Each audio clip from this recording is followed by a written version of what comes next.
Okay, so starting with standard form.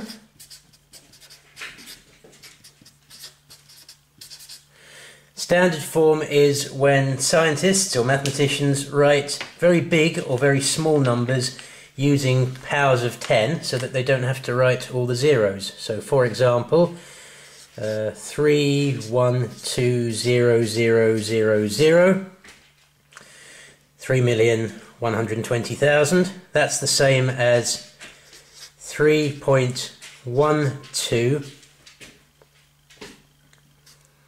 times 1 million, and 1 million is 10 to the power of 6. So that's in standard form. For standard form, the first number you write must be between 1 and 10, and the second number you write must always be 10 to the power of something. So the first question was to add up 3.14 times 10 to the 5 plus 9.5 times 10 to the 5. So 3.4 times 10 to the power of 5 is 3.4 times 100,000, a 1 with 5 zeros, and 9.5 times 10 to the 5 is 9.5 times 100,000, a 1 with 5 zeros. So 100,000 times 3.4, 3 and a bit, is going to be about 300,000. 340,000 in fact. If you keep these things lined up, then you can see that 100,000 times 3 should be about 300,000, so you get the right size of numbers if you write them underneath each other and keep them all in line. So 100,000 times 9 and a bit is going to be 900,000 and a bit. 950,000. So we've got 340,000 plus 950,000 makes 129,000. 1,290,000. So from that, to put it in standard form, we've got to get a number between 1 and 10 from that. So that's going to be 1.29. And hopefully, obviously, if you write it underneath, it's clear that 1.29 times a million is going to give you the number you had in the previous line. So keep your working lined up, and then it should be obvious how many zeros in the final answer. And finally, to put that in standard form, it has to have 10 to the power of something. So 1.29 times 10 to the power of 1, 2, 3, 4, 5, 6 zeros. 1.29 times 10 to the power of 6. Okay, the next question was to multiply 4 times 10 to the power of 8 with 1.6 times 10 to the power of minus 5. So it's a multiply here instead of an add that it was last time.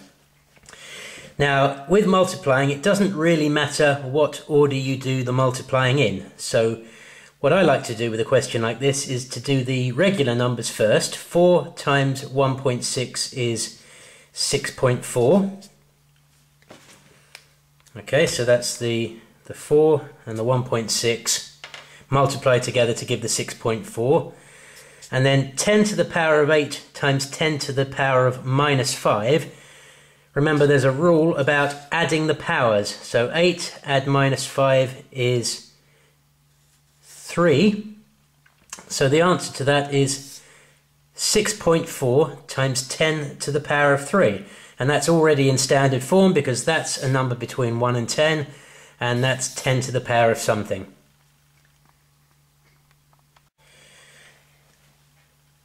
Okay, question 2. The first part write 0.35 in standard form. So from 0.35, we've got to get a number between 1 and 10, 3.5, and 3.5 times 0.1 will give you the 0.35 that we started with, and 0.1 is 10 to the power of minus 1.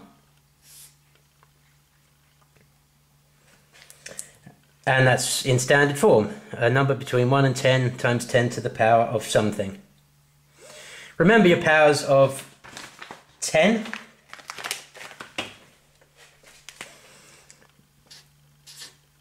Ten to the power of 3 is 10 times 10 times 10, which is 1,000.